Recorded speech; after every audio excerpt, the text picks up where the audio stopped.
Hi there, I'm Josh Geishery, and you're listening to Amplify Arlington, a news podcast highlighting local stories and upcoming events. Let's dive into our stories, starting with ACAC grants with Tree. Last Wednesday, the Arlington Commission for Arts and Culture announced its 2026 grant recipients.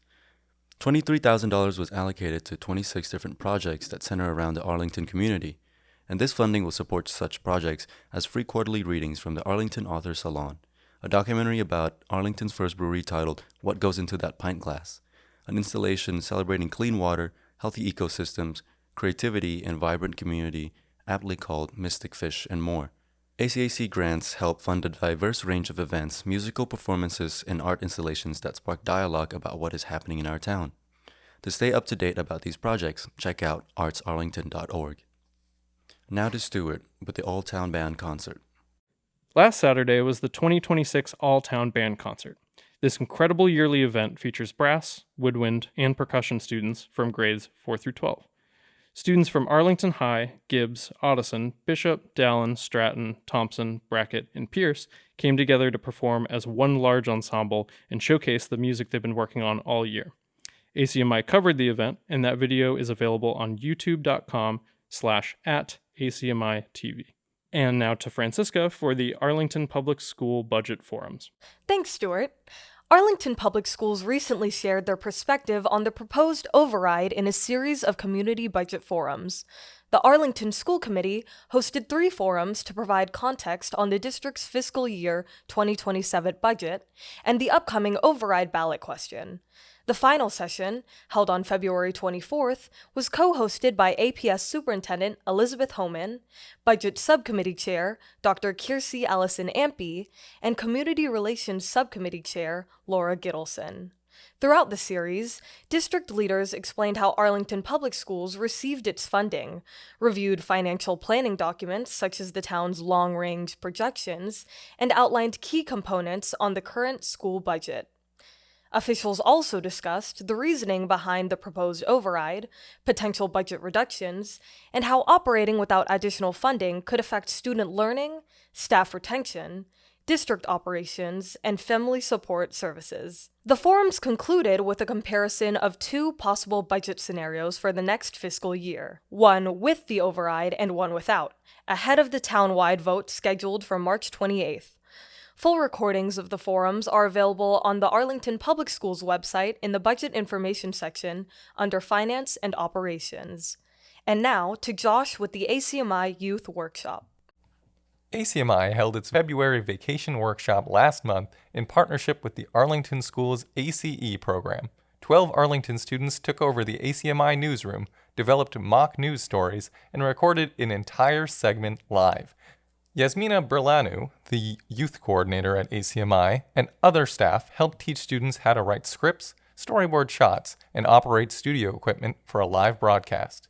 This program allows students to utilize ACMi's equipment and learn about media resources that are available to the Arlington community.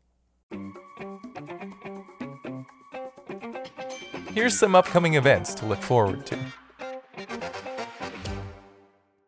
On Thursday, March 12th at 7 p.m., the Arlington Human Rights Commission is hosting a free community talk titled Star Manning in Free Speech: How Compassionate Conversation Can Build Community Across Divides at Arlington High School.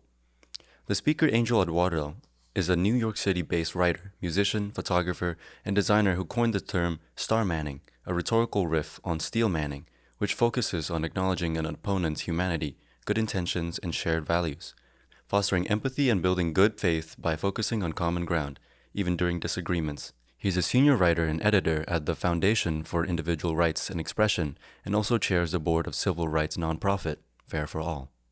On Wednesday, March 18th at 7:30 p.m., Candidates Night, a yearly event hosted by the League of Women Voters, takes place at Town Hall and gives candidates for town meeting and town-wide offices a chance to share their views on key issues and overhear questions and concerns from residents. March 18th is also the deadline to register to vote in the Arlington annual town election. You can register to vote in person at Town Hall during business hours. On Saturday, March 21st at 7 p.m., the Guns N' Hoses hockey game returns. Local police officers and firefighters face off on the ice for a friendly but competitive matchup. The game supports the First Responders Foundation, raising funds for programs that assist first responders and their families.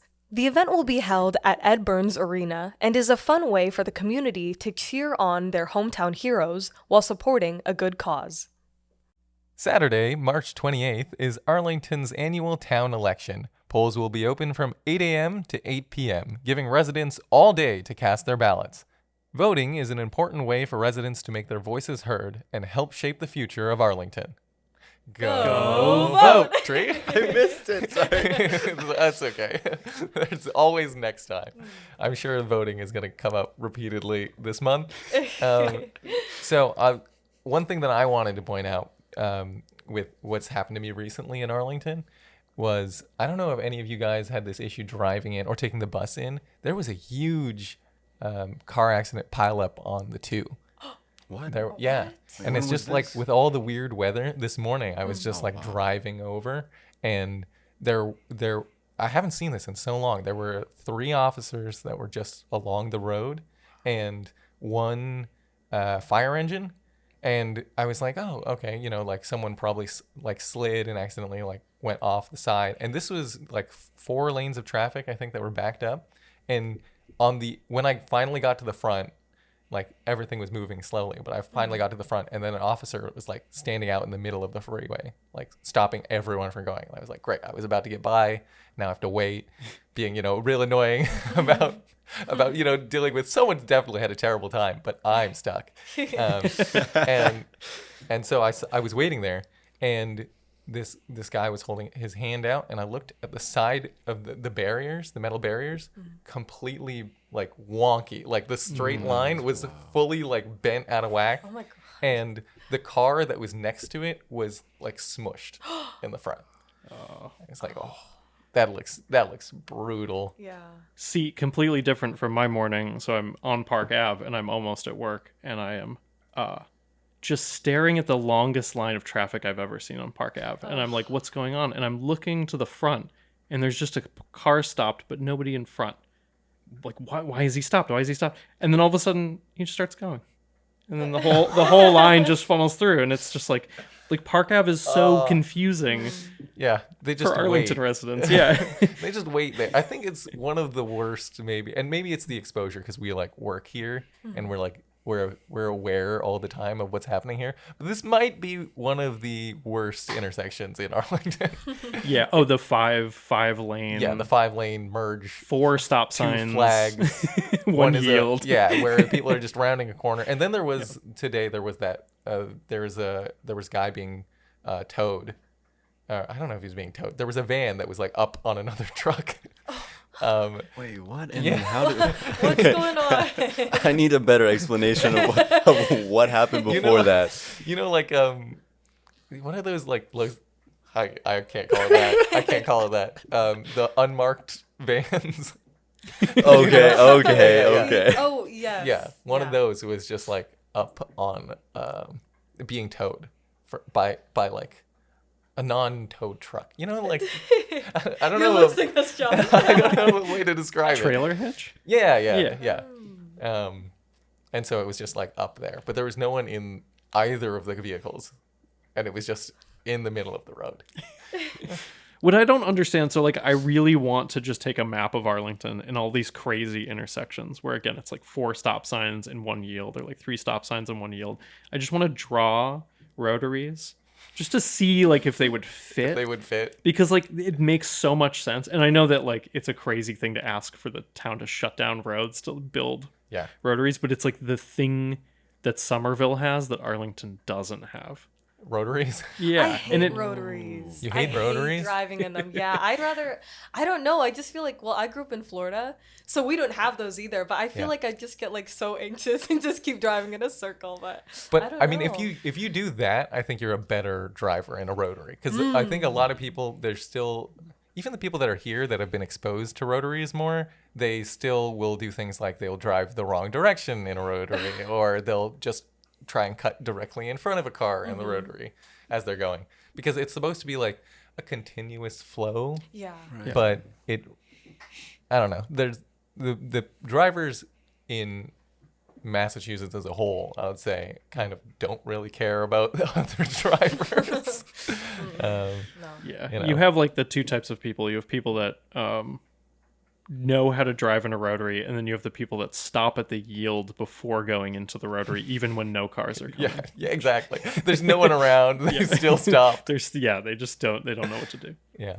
You know what? Speaking of drivers, like people that can't drive, people just stop knowing how to drive when it snows. I Yeah. feel like people can't drive in the snow. Yeah. Like that storm was so crazy, especially like in downtown, like all of the snow piling up. Oh, that was so bad. Yeah, I think any kind of I used to get this living in California. You probably get that in Florida too, and you definitely got that in Vietnam, which was as soon as it rains, the rain Chaos. Yeah.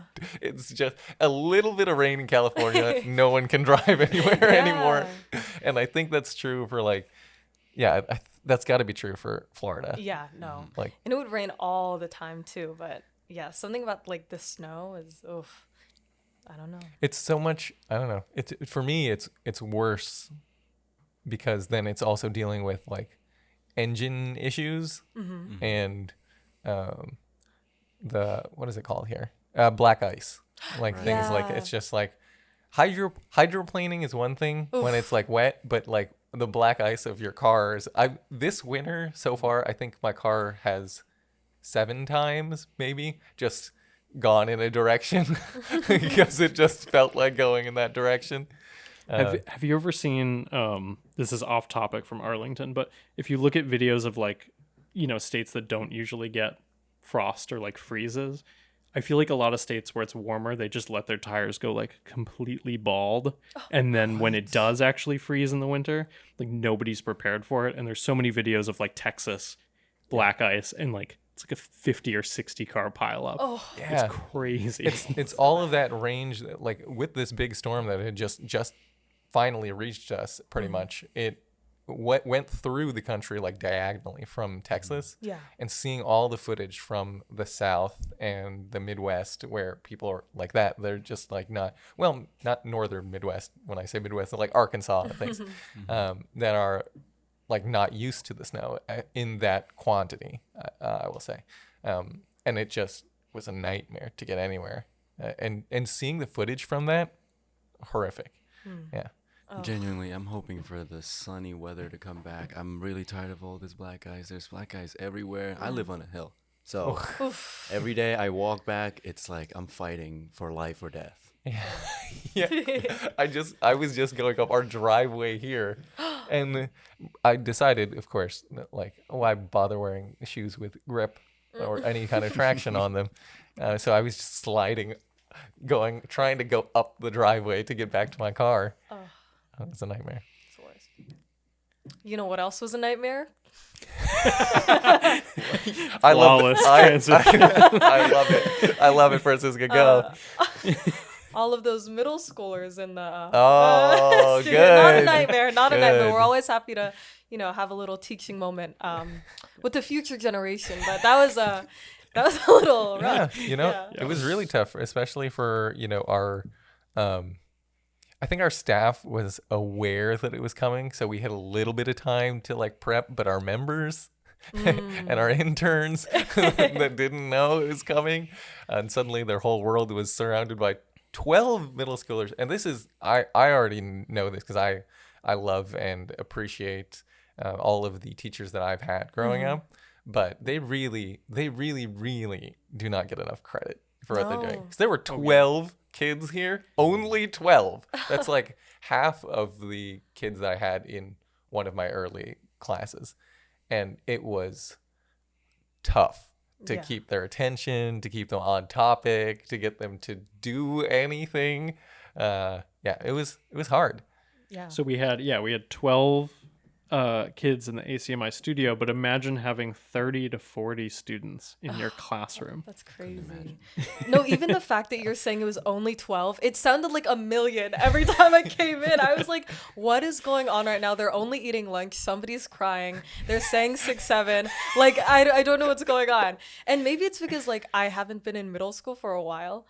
But I was like, oh my God, I don't remember it being like this rowdy, you know? But yeah, kudos to like all the teachers out there. Like, all the educators, it's insane what they go through. Well, that's a big component of it, I think, is just like it's this day and age where the kids in this, I don't want to sound like I'm incredibly old, but you're aging yourself. but like in this generation of kids, I couldn't imagine doing or having the knowledge that they have already at that age, or the cares. I mean, there were kids that were like making jokes that were like borderline adult kind of jokes in front of us, and they were totally fine with it, and they were like had watched the news and they were aware of things that were happening in the world. And I was like, when I was this young, I think I was like, can we go outside?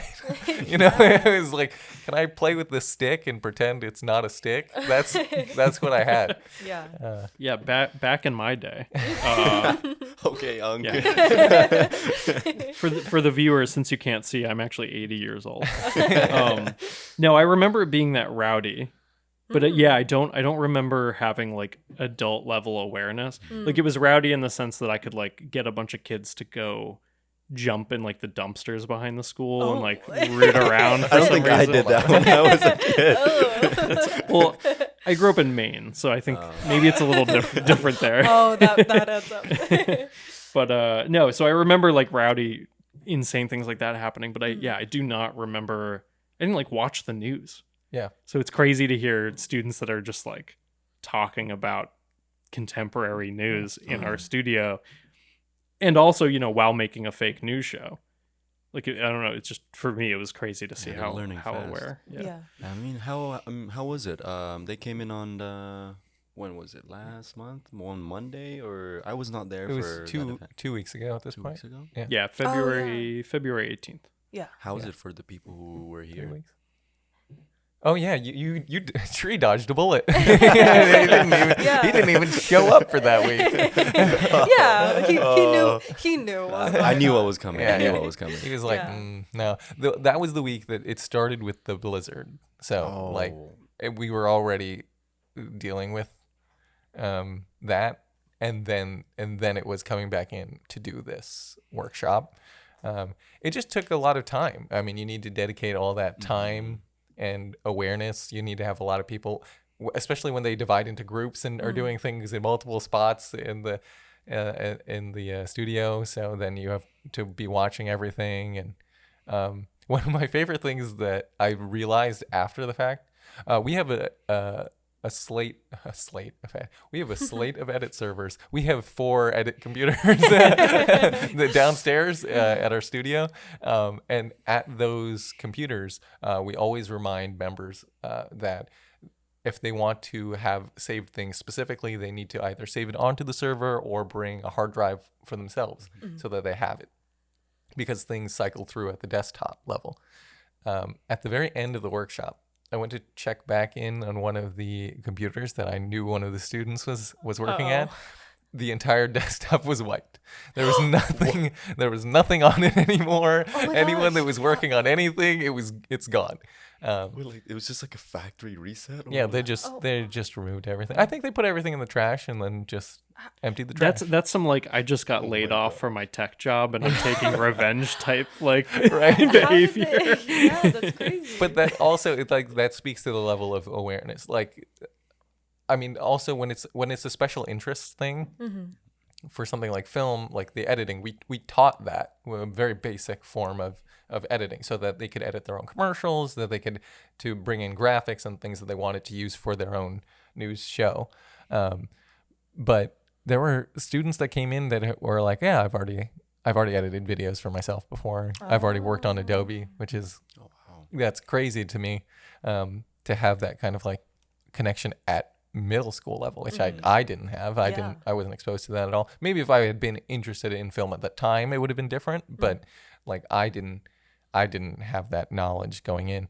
But for them to be able to, I was changing wallpapers back when they were here because they were just altering wallpapers. They were opening up different tabs and playing music through different things so that you couldn't remove all of them without shutting the whole thing down. Oh. Yeah. I stopped a kid from going through the settings because I saw him click on settings and I was like, we're not doing that. No. We're not today. doing that. Not while I'm here. So yeah, they're a different level with the amount of exposure they have to like electronics and things. I just want to say, I think it's just so cool that they had this opportunity though to come into the studio and like learn editing, operating the camera, like writing their own stories. Like I would have loved to do something like this, like when I was their age at least. So I think it's really cool that like you guys were actually able to manage them and like teach them all those things, and they had the opportunity too. So yeah.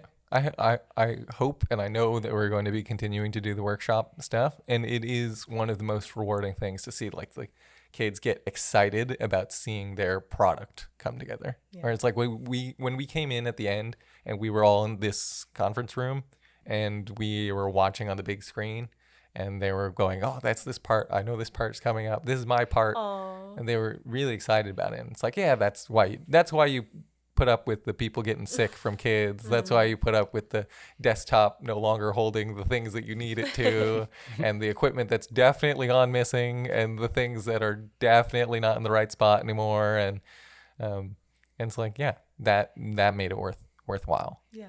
Is there a way we can watch it, like the actual package? Yeah. So this whole month, it's actually going to be airing on Monday, Wednesday, and Friday. It's on our public channels. It is recurring. I couldn't tell you when it was, unfortunately. But I'm sure if you look it up, maybe this is a note we can place with the podcast. But there's on our public channels, you should be able to see what's upcoming. So you can see when it is airing. If your child was in it, then we've already sent out an email. So please check your emails about when it is. Maybe you could help other people find it. But yeah, it is going to be airing the entire month, which is great. I think what's also really cool is, so like, we're tied into the community, or ACMi is tied into the community that way, but also for the other stories we mentioned, so the ACAC grants this round are funding two things that we're involved in. So Arlington Author Salon, our equipment is regularly used to film those. Which is really cool. So now, with those grants, we then have programs that are going on our channel and on our YouTube. And then the other one is What Goes Into That Pint Glass, which is for people who are not aware, it's a series that is talking about Arlington Brewing Company, finding property to like open up their brewery and to start producing beer locally at a larger scale, and also to have like I believe a tap room. Which is all very incredible. And also, I recently at Town Tavern had Arlington Brewing Company beer for the first time. And I feel like, for the longest time, I've loved like Night Shift Whirlpool, and like I do like a lot of like Japanese beer, like things that are like light to medium. I didn't know what I had because they didn't actually, it was just sort of like a rotating selection. But whatever beer I had, I was like, this is going to be one of my new favorites as soon as I can figure out which Arlington Brewing Company beer it was. Yeah. But yeah, I mean, I had 4 of, some of the best beers of my life just last week. And I'm happy to It was have found really that out. cool seeing that they've been doing they've been working with the community and putting it in places already, having no tap room, having no like physical space that they're inviting people into. They're still, I mean, I guess it makes sense too that this was a good way to get feedback from the community and let you make those alterations before, investing so much into it. But it's really cool to watch the process. And so I've been following along with some of the videos have been airing. How often would you say, Stuart? Are they airing? It's every couple weeks. Something like that. Another note to the another podcast. Another note to the podcast. Yeah. Hey, you editors, So, it's us. I will say, so and also, so all the episodes for What Goes Into That Pint Glass are on ACMi's YouTube. as well. So that's youtube.com/@ACMI TV. Yeah. And so follow along with that journey. Andy's putting those things on social media. We're highlighting it at ACMi. Arlington Community Media, Inc. is our Instagram handle. And I think it's a great thing to have in town. And also, like, I'm not a beer drinker. Like, I won't choose a beer, but I think it's a really cool business to have. And it gives people the option. I think the option's an important element of it. It's like a third space for people to meet in, and have that with each other. And if you want to have a beer after like a tough day or trying to drive through the snow or something, it's like, oh, it's there for you, rather than like, oh, it's been so hard. Why don't you drive over to Somerville, after work? You had to go all the way to Aeronaut Yeah. with limited parking. Yeah. Oh, God. They'll get me started on parking. We'd be here all day. Anything else you want to add, Tree?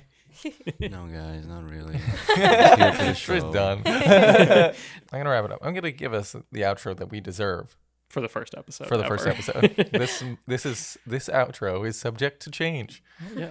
Thanks for listening to Amplify Arlington. If you missed anything or want to revisit it, find us on ACMi's YouTube page or wherever you get your podcasts. Nice. Very Bye. professional. Bye. Bye. Bye. Bye. Slay. No. That's the outro. We Slay. can't. We simply cannot.